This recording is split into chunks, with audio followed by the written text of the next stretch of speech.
ಹೊಗಳಿಸಿದ್ದು ಶ್ರೀಯುತ ಈಜೇರಿ sir, Kalasa sir. ಅದು sir Shivanand sir ಭಾಳ ಹೊಗಳಿದ್ರು ನನಗೆ. ಕಾರಣ ಇಷ್ಟ, ನಾನು ಹೆಂಗೆ ಹಂತವಾಗಿ ಮ್ಯಾಗ ಬಂದೀನಿ ಅನ್ನೋದಕ್ಕೆ ಒಂದು ಸಣ್ಣ ಚುಟುಕು. ಇಲ್ಲಿ ವೇದಿಕೆಗೆ ಬರೋರು ಅದನ್ನ ಕಲ್ಕೊಂಡ್ರೆ ಅತಿ ಸರಳವಾಗಿ ನೀವು ಮ್ಯಾಲೆ ಹತ್ರಕ್ಕೆ ಹೋಗ್ತೀರಿ ಅಂತಕ್ಕಂಥ ಭಾವನೆ ನಂದು, ಅನುಭವನೂ ನಂದು.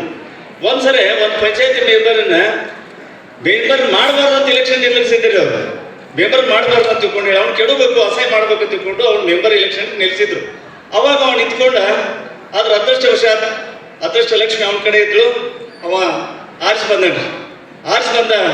ಅಲ್ಲ ಇವನ ಅಂದ್ರೆ ಅವನ ವಿರೋಧಿಗಳು, ಅಲ್ಲ ಇವನ ಏನಾರು ಮಾಡ್ಬೇಕಾಗಿತ್ತಲ್ಲ ಇವಂಗ ಅಂತಕ್ಕಂಥ ವಿಚಾರ ಇತ್ತು.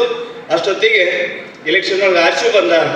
ಊರೊಳಗೆ ಹಳ್ಳಿಯೊಳಗೆ ಕಾರ್ಯಕ್ರಮ ಇರ್ತಾವು, ಕಾರ್ಯಕ್ರಮ ಕರೆದ್ರು, ಗೆಸ್ಟ್ ಮಾಡಿದ್ರು. ಒಬ್ರು ವೇದಿಕೆ ಮೇಲೆ ನಿಂತು ಶ್ರೀ ಸನ್ಮಾನ್ಯ ಪಂಚಾಯತಿ ಸದಸ್ಯರಾಗಿರ್ತಕ್ಕಂಥ ಶ್ರೀಯುತರು ಒಂದೆರಡು ಮಾತಾಡಬೇಕು ಅಂತ ತಿಳ್ಕೊಂಡು ಹೇಳಿದ್ರು. ಅವ್ರು ಬಂದರು. ಇವತ್ತು ನಿಮ್ಮೆಲ್ಲರನ್ನು ನೋಡಿದಾಗ ನನಗೂ ಕೂಡ ಸಭಾ ಕಂಪನ ಇದೆ, ನಡುಗ್ತಾ ಇದ್ದೀನಿ. ಕಾರಣ ಇಷ್ಟ, ಇಲ್ಲಿ ತನಕ ನಾವು 100-200 ಮಂದಿ ಜೊತೆ ಮಾತನಾಡ್ತಂಥ ವ್ಯಕ್ತಿಗಳು ಇವತ್ತು 800 ಮಂದಿ ಸೇರ್ಸಾರು. ಅವ್ರ ಜೊತೆ ಮಾತಾಡ್ಬೇಕಂದ್ರೆ ನಿಜವಾಗ್ಲೂ ಎಲ್ಲ ವಿಷಯಗಳನ್ನ ತಿಳಿದಿರ್ತಕ್ಕಂಥ ಸಭಾ ಸರ್ವಜ್ಞ ಸಭಿಕರ ಸ್ಥಾನದಲ್ಲಿ ಕುಳಿತಿರ್ತಕ್ಕಂಥ ನೀವು ಸರ್ವಜ್ಞರು, ಎಲ್ಲವನ್ನೂ ತಿಳಿದವರು. ಅಂಥವ್ರ ಮುಂದೆ ಮಾತಾಡಬೇಕು ಅಂದ್ರೆ ಕಂಪನ ಇರೋದು ಸಹಜ.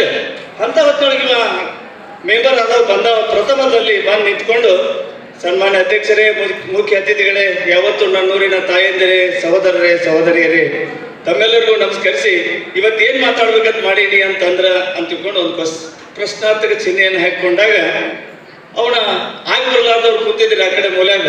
ಗೊತ್ತಾಯ್ತಾಳ ಅಂದ್ಬಿಟ್ರು. ಅನ್ನೋದಷ್ಟ ತಡ ಗೊತ್ತಿದ್ದಂಥ ಮಹನೀಯರಿಗೆ, ಸರ್ವಜ್ಞರಿಗೆ ನಾನು ಏನು ಹೇಳುದಿಲ್ಲ, ಇಷ್ಟು ಹೇಳಿ ನಾನು ಮಾತು ಮುಗಿಸ್ತೀನಿ ಅಂತ ಕೂತ್ಕೊಂಡ. ಮತ್ತೊಂದು ಸಾರಿ ಕರೆದ್ರು. ಮತ್ತೊಂದು ಫಂಕ್ಷನ್ ಬಂತು. ಇಲ್ಲೇ ಹಳ್ಳಿಯೊಳಗೆ ಅವಾಗ ಕಾರ್ಯಕ್ರಮ ನಡೀತಾ ಇರ್ತಾವೆ. ಕಾರ್ತಿಕ್ ಬರ್ತೈತಿ, ಜಾತ್ರೆ ಬರ್ತೈತಿ, ಗಣೇಶ ಚೌತಿ ಇರ್ತೈತಿ. ಎಲ್ಲದ್ರೊಳಗೆ ಕರೆದು ಮೆಂಬರ್ನ ಕರೆದು ರೂಪ್ತಿರ್ತಾರೆ. ಆಗಲ್ಲ ಹೇಳ್ದಂಗ ಇಲ್ಲಿ ನಾದಬೇಕು ಅಂತಿದ್ರಲ್ಲ, ಹಂಗೆ ಅವ್ರು ರೂಪ್ತಿದ್ರು. ಅಲ್ಲಿ ನಾದ ರೂಪಬೇಕಾದ್ರೆ ಮತ್ತೊಂದು ಫಂಕ್ಷನ್ ಬಂದಾಗ ಅದೇ ಪ್ರಕಾರ ಗೆಸ್ಟ್ ಮಾಡಿದ್ರು, ಅವ್ರನ್ನ ಮಾತಾಡಿದ್ರು.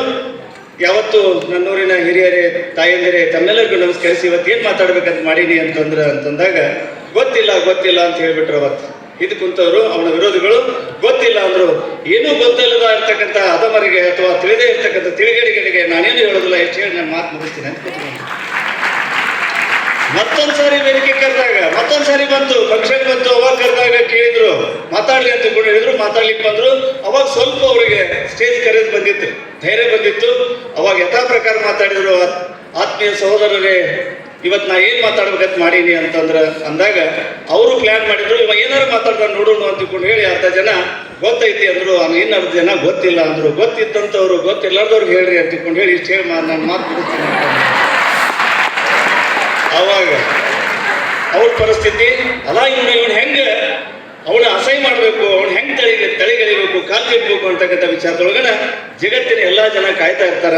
ನಮ್ಮ ಏಳಿಗೆಯನ್ನು ಸಹಿಸೋರು ಯಾರು ಅಂತಂದ್ರೆ ಈ ಶಾರದಾ ಟೀಮ್ನಂಥವ್ರು, ಶ್ರೀಯುತ ಬಳಬಸು ಸೆಟ್ರ್ ಅಂತವ್ರು ಮಾತ್ರ ನಿಮ್ಮೆಲ್ಲರನ್ನ ಮೇಲೆ ಹಚ್ಚಲಿಕ್ಕೆ ಕಾರಣ ಆಗ್ತೈತಿ ಅಂತಕ್ಕಂಥ ವಿಚಾರ.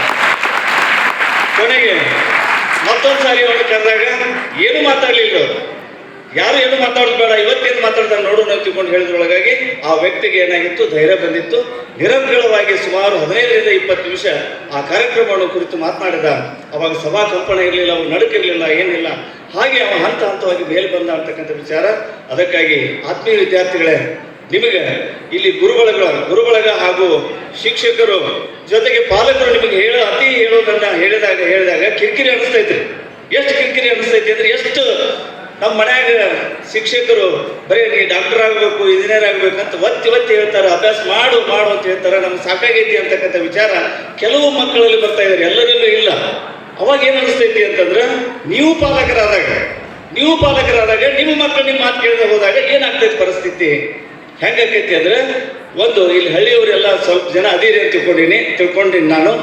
ಹಳ್ಳಿಯೊಳಗೆ ಈ ಮಣಿ ಹಿತ್ತಲದೊಳಗೆ ನಾನು ಬಣಿಮೆ ಒಟ್ಟಾಕತ್ತಿದ್ದೇನೆ. ಆ ರೈತ ಅವ ಒಟ್ಟಾಕತ್ತಿದ್ದ ಬಣಿಮೆ ಅಂದ್ರೆ ಗೊತ್ತಲ್ಲ, ಈ ದನಗಳು ತಿಂತಕ್ಕಂಥ ಆಹಾರವನ್ನ ಹೊರಗೆ ನಿಂತು ಮ್ಯಾಲೆ ಒದರ್ತಾನ್ರಿ. ಯವ್ವ ಹೆಂಡತಿಗೆ ಒದರ್ತಾನ, ಏನ್ ಮಾಡಾಕತ್ತಿ ಬಾ ಇಲ್ಲಿ ಹೊರಗೆ. ಆ ಹುಡುಗನ ಕರ್ಕೋರಿ, ಬಿಸಿಲಾಗ ಒದ್ದಾಡ್ತಿದ್ದದು, ಕಾಲು ಸುಡ್ಲಿಕ್ಕಂತೆ ತಿಳ್ಕೊಂಡು ಬೈದಾಗ ಆ ವ್ಯಕ್ತಿ ಅಮ್ಮ ಹೆಂತಿನ ಬಿಡ್ಲಿಲ್ಲ ರೀ, ಒಳಗೆ ಕುಂದ್ರು ಒಂದು 2 ನಿಮಿಷ